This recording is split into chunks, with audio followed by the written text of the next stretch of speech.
Relay, we're covering today's top boxing news.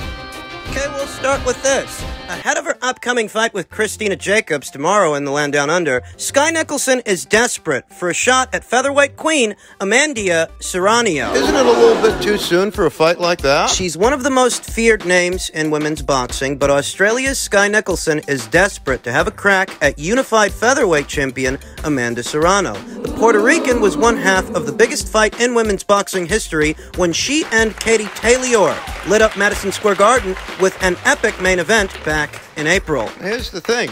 Sky Nicholson actually has the right base style for the job. But we don't yet know if she has the toughness, the grit. Amanda Serrano's base style is a hybrid base style, a cross between a boxer-puncher and a pressure fighter. She has all the technique and ring savvy of a boxer-puncher with the volume of a pressure fighter. She throws punches in bunches, and she can do that from the opening round to the final round. She is essentially a boxer-puncher, and Sky Nicholson just so happens to be a pure boxer. And a southpaw the same way that Amanda is a southpaw. I'd absolutely love to have that fight, Nicholson told Sporting News. She's tough and strong, but I find her very limited. She's had a lot of professional fights, but she didn't really have an amateur background. I don't see her having the skill set to beat me. That's not arrogance, that's confidence in my ability. I know what I'm capable of. As crazy as that might sound, Sky Nicholson isn't off base. The pure boxer tends to give the boxer-puncher a lot of problems. Stylistically, they do, when they're on the level, and that's the thing. We don't know that Sky Nicholson is on the level because she debuted as a professional this year. It's ambitious, very ambitious to say the least, that she's already thinking about a fight like that. Pure boxer is completely defensively minded, defensively responsible. Sticking and moving and staying on the outside, staying behind their jab, depriving that boxer-puncher of countering opportunities. And not allowing the boxer-puncher to set their feet and rip hard shots, power punches. In Amanda's case, body shots, as Amanda Serrano is a rather accomplished body puncher, but against a moving target, targeting that body, it could be difficult. I'm not writing her off. I think we'd have a hard fight, but I'm up for it. I want it. Queensland's Nicholson returns to Australia for her first fight as a professional when she takes on Christina Mousy Jacobs at Brisbane's South Bank Piazza on Saturday night. Saturday night in Australia, Saturday morning here in America, as they are several hours ahead of us here stateside. The problem the pure boxer creates for the boxer-puncher is they don't let them get anything going because they're so defensively minded, so defensively responsible, and they keep them at the end of the jab, moving around the ring, walking them into shots and counter shots, and not allowing that boxer-puncher to set their feet. If they can't set their feet, they can't draw power from the ground, they can't let go of their power shots. Remember, a boxer-puncher, even one with some of the same characteristics as a pressure fighter, is still a boxer-puncher. They still need to set up their shots. They don't just go in there face first swinging for the fences the way Erica Cruz would. Erica Cruz, she's a pressure fighter. A mid-range to inside pressure fighter with a great gas tank, whereas Amanda Serrano, Amanda's a boxer-puncher that likes to apply pressure, though should not be confused with a pressure fighter. She's not mere pressure fighter. She does have a hybrid style, almost a cross between the two, but she's more boxer-puncher than pressure fighter. Sky wants to box her. Sky Nicholson, a fighter with very generous physical dimensions for a featherweight. She's got the height, she's got the length, she's got the legs, and the mobility. She also has the speed. She also happens to be a southpaw, the same way that Amanda's a southpaw. So they're uneven terrain in that category. What she doesn't have is Amanda's toughness. What she doesn't have is Amanda's experience. Oh, she doesn't have that yet. She debuted as a professional this year. There's more work needs doing. There is. There are certain intangibles in a fight that you don't know until a fight starts. Push comes to shove, and Sky Nicholson's opposite the ring, and Amanda Serrano, we don't know here and now that she has the engine to go the distance with Amanda Serrano. She'll definitely have to work harder than she's worked so far. What's her punch resistance like? Because she's never fought a puncher. What's her gas tank like down the stretch? These are questions that need answers. Sky Nicholson hasn't proven to be a puncher just yet. I like her chances to stop Christina Jacobs. Christina Jacobs ain't no Amanda Serrano, you understand. There's also the fighter's punching power to consider. Does Sky pack a big enough punch that she can keep and Amanda Serrano off of her? Because if she doesn't, Sky's fight with Amanda might look like Sarah Mahfoud's fight with Amanda, where Sarah Mahfoud was moving around the whole time, trying to take something off of Amanda Serrano's punch, and she effectively did that, but she lost almost every round. Amanda was more or less walking through all those punches, walking through all those shots. If you ain't got enough power to keep Amanda off you, you can't put a dent in her.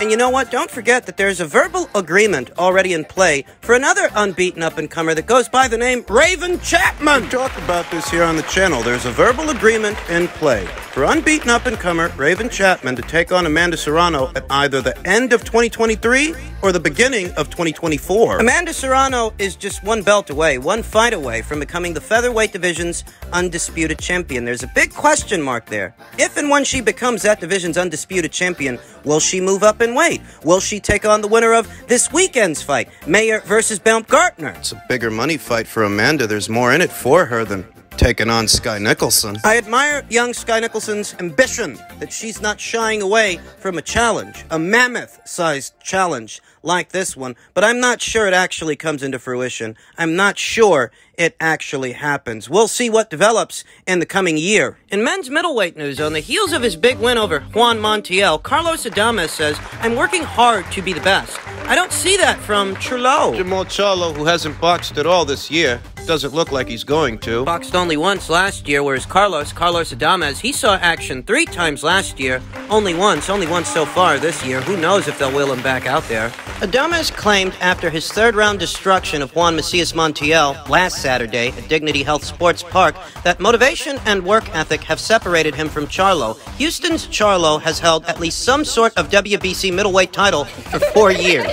But the ascending Adames, 22 wins with 1 loss, 17 knockouts, thinks the unbeaten Houston native has lost his hunger. The difference is that I'm working hard to be the best, Adames said during his post-fight press conference late Saturday night, and he's clearly not working hard to be the best. I get up every single morning from bed wanting to be the best. I don't see that from Charlo. So what was the difference between my fight with Montiel and when he fought Montiel? That's it. And this isn't one of those situations where you can chalk it up to styles making fights, because Carlos Adames has the same base style as Jermall Charlo. Charlo's a boxer-puncher, so is Carlos Adames. Though Carlos, he is a switch hitter. He can box orthodox, he can box southpaw. And he made short work of Juan Macias Montiel, who went the distance, went the full 12 with Jermall. How do you explain that? It's really not the best advertisement for Jermall Charlo's ferocity and punching power that Juan Macias Montiel went the distance with him, whereas he didn't make it to the midway point with Carlos Adames. Perhaps one nuance, one difference is that Carlos fought him as a southpaw, whereas Jermall's an orthodox fighter, and he's not a switch hitter. Carlos fighting the fight with Juan Macias Montiel out of the southpaw stance may have perhaps opened up different angles to land different kinds of punches and land those punches cleanly. He was really rocking Juan Macias Montiel. Carlos Adames, he's a strong puncher. 17 out of his 22 victories were won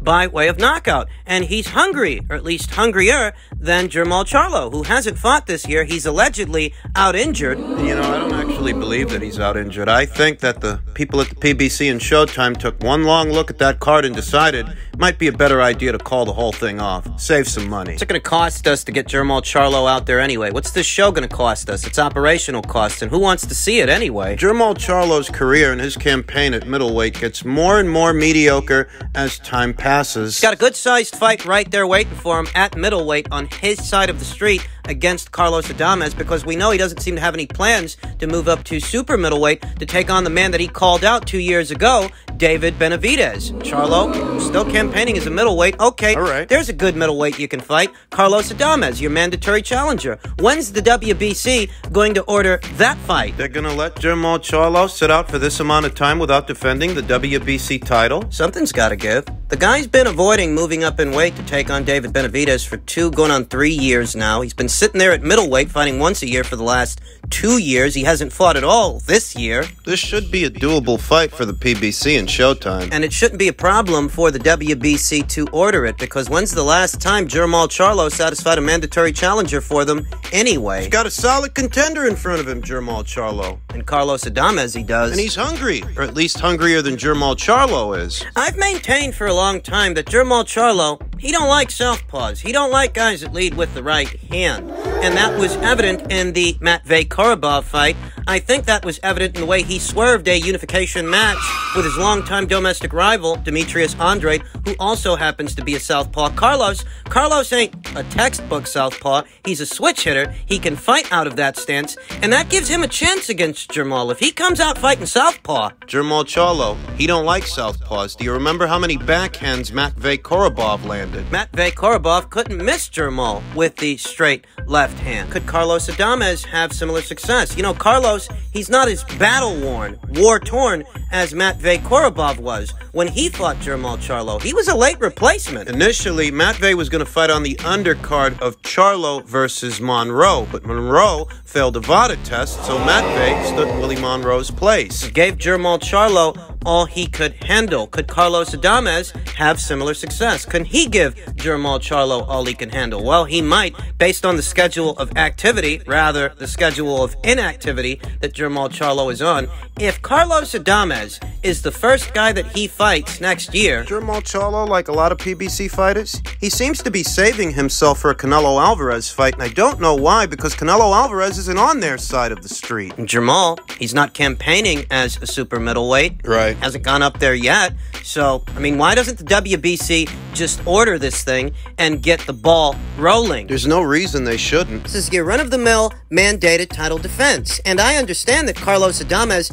is a solid fighter, top 10 in the division, but is it going to be like pulling teeth with Jermall every time you put a solid guy in front of him? Are we going to have a problem? We shouldn't, because they're both PBC fighters that fight on the same platform. Carlos Adames ain't some voluntary. He's Jermall Charlo's mandatory challenger. It's in the name. Mandatory. You know, for Jermall Charlo, the scalp of Carlos Adames, it's a credible enough scalp that it's worth collecting. I don't know. We'll see if we actually get this fight in 2023, as it doesn't look like Carlos is going to be returning to action before this year is out, and neither is Jermall.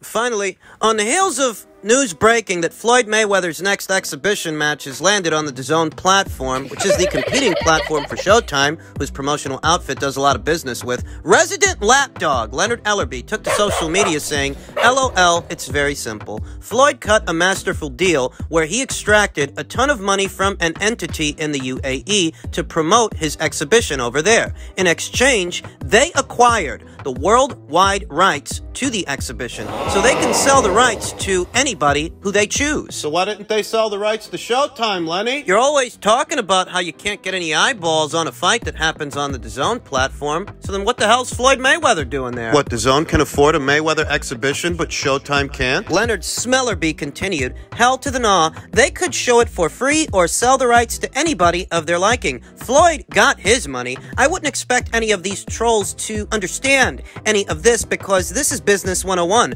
Prime example of why people should stay in their lane. Yeah, Floyd got his money. He got his money. And where'd that money come from? Because we know where it didn't come from. It didn't come from Fox, and it didn't come from Showtime. These are the PBC's broadcast partners. At least right now they are. If Floyd Mayweather, for whatever reason, ends up as content for DAZN, DAZN is their competing platform. Rationalize it however you like, it still means the same thing. Pretty much. Leonard added, Mayweather Promotions' job as a promoter is to maximize revenue so fighters can make the most money possible on the biggest platform. Working with the worldwide leader in Showtime, Stefan Espinoza, Showtime is the worldwide leader? The worldwide leader in what? Beats the hell out of me, because Showtime isn't a global streaming platform. There is no Showtime in the United Kingdom, for example. Showtime is not a global network. It's a domestic network here in the United States. In all actuality, it's really just a subsidiary of Paramount. Paramount that's on the verge of absorbing Showtime. More like dissolving it and keeping what content they want to bring over. Because in this digital day and age of streaming platforms, consolidation is all the rage, and Paramount doesn't actually need Showtime to distribute their own content for them. They can do that themselves. You said Showtime's the worldwide leader. The worldwide leader in what? In what category? It's entertaining that Showtime actually is the worldwide leader in some kind of category, some kind of area. The worldwide leader didn't bother to pick up Floyd Mayweather Jr.'s next exhibition match? Why not? Worldwide leader, he says. Mayweather Promotions has nothing to do with the event. Most of these trolls are clueless how business works. Well, why is Floyd playing Dancing Bear to some other promotional outfit? If the DAZN platform wasn't good enough for Gervonta Davis, how is it good enough for Floyd Mayweather? No, wait, go back. Why is Floyd Mayweather playing Dancing Bear to some other promotional outfit when he has his own promotional outfit? Why not do this as a Mayweather promotion? Why not do this on the Showtime platform that Mayweather Promotions almost exclusively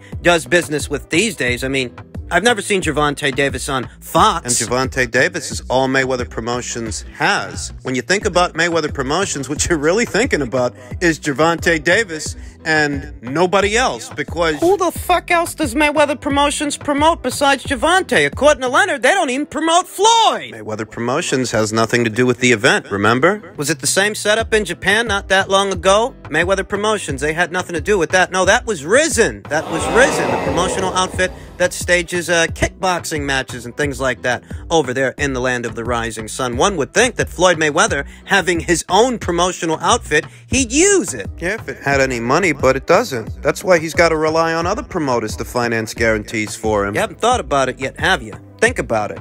Floyd's boxing under someone else's promotional banner, lending his celebrity to them. Yes, he got a guarantee of some kind, but it still means what it means. He's boxing under someone else's promotional banner on someone else's platform, and that platform just so happens to be the competing platform to Showtime. You can't word sandwich your way out of this one, Lenny. It still means what it means. If Showtime were the worldwide leader in anything, as you say, Leonard, why isn't Floyd's exhibition happening there?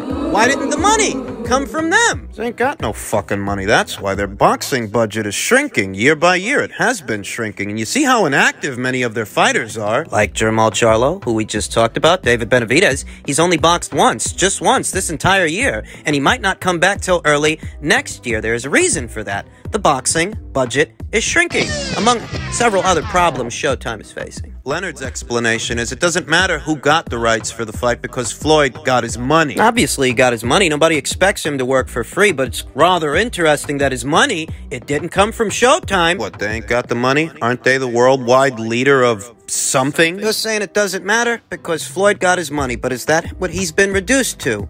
Boxing on an app to get his money.